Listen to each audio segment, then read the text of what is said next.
Hi, Ellen. Good morning. Morning.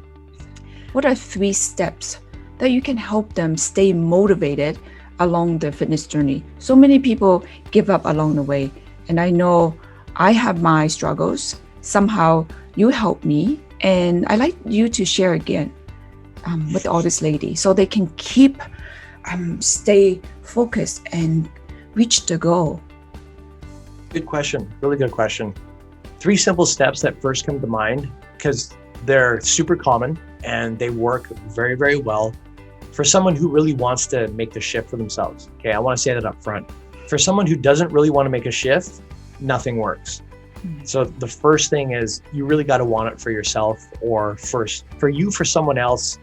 Doesn't matter how you want it. You just got to elevate your willingness to want it. And that's something that works on its own. When a person decides, okay, I really want this for myself, then here's the easy way to stay motivated.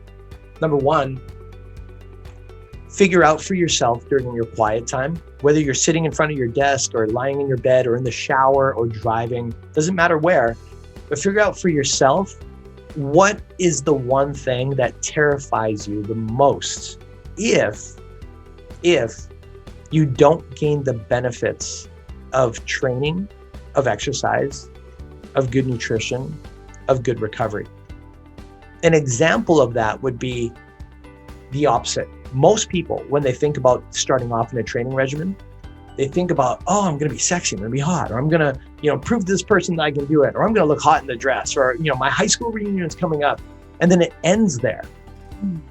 But what they don't think about is the counter opposite, which is if I keep doing what I do right now, my bones might get really brittle. If I fall, I might break my hip. If I keep doing this now, my back ache might turn into osteoporosis. If I don't do something about this right now, I might die early. I mean, these are extremes, obviously, and that's not always the case. But what we're talking about right now is using the mind in a way where we're very aware, self-aware of what the pros and the cons are. And it takes both. When somebody loses motivation, a lot of times they're just thinking about one, but not the other.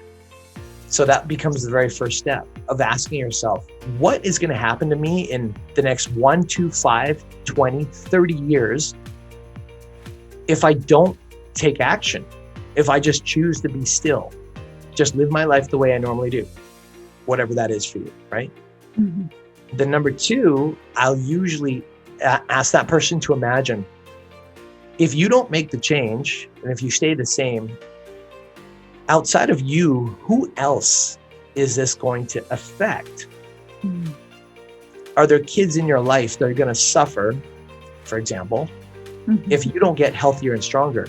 Is there a spouse in your life who really cares about you and you care about them? Who you'd feel devastated for if they had to spend the rest of their life taking care of you, like taking care, like in a wheelchair, in a bed, like you're not mobile or you're not strong enough to be able to do the things they want to share with you.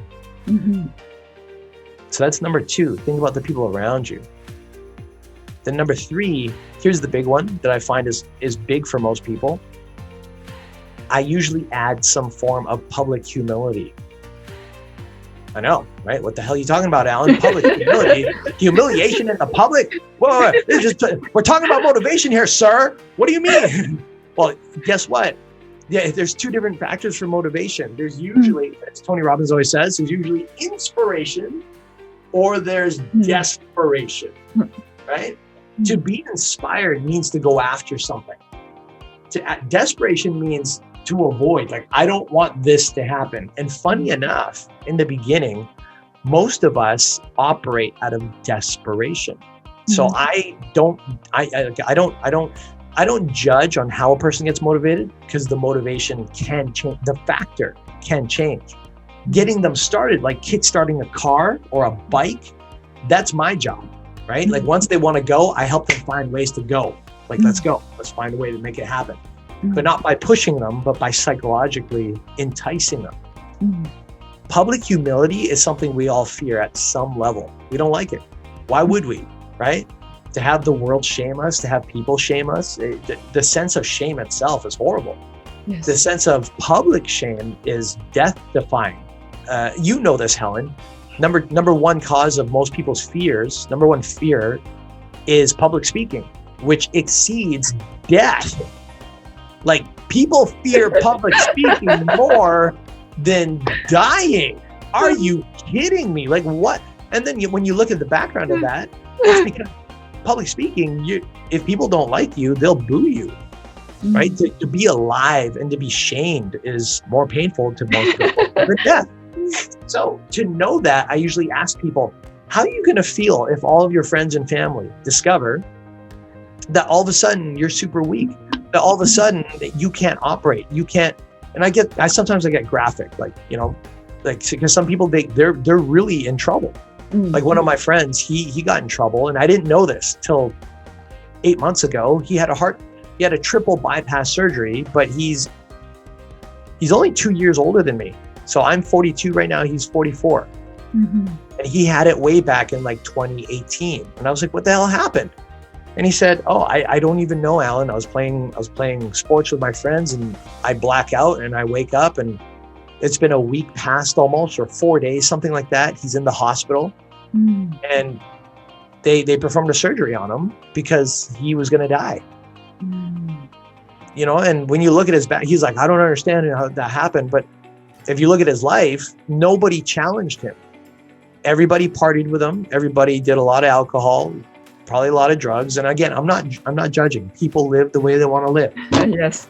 Right. But when there's no awareness of how is this impacting your body, how is this impacting the longevity of your health? If somebody doesn't pay some attention to that, man, that's where we all get in trouble. And that's what I use when someone says, Alan, please train me, teach me.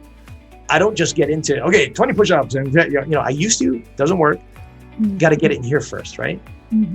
So to motivate people, we usually start the motivation process before we get into it.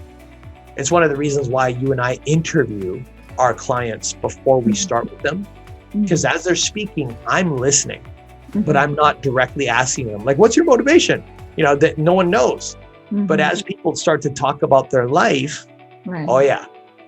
When you know what to listen for, finding out someone's motivation and the things that drive them become much more simple. That's why asking is so important, and it's so valuable. But those are the three keys. In a lump sum, because I know I said a lot.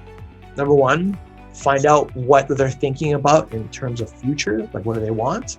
Number two, remind them, if you don't take the action, what's going to happen to you 5, 10, 15, 20 years down the road. Number three, talk to them and remind them, how is it going to affect you when people around you are affected? And then the public knows that you all of a sudden experienced X, you know, a heart attack, heart surgery, you know, you can't use your limbs anymore. You got osteoporosis, whatever it is. And usually at least one of those will kick someone over to keep going, especially during the time that they don't want to. Definitely, Alan, definitely. And for me, it was for myself at first, and then it was for my family.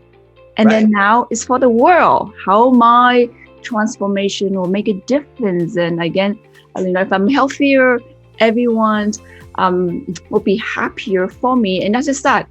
I always say the society will save so much more expense in healthcare. So many reasons for we all to get motivated to become stronger, healthier. Thank you. I agree with you. Thank you.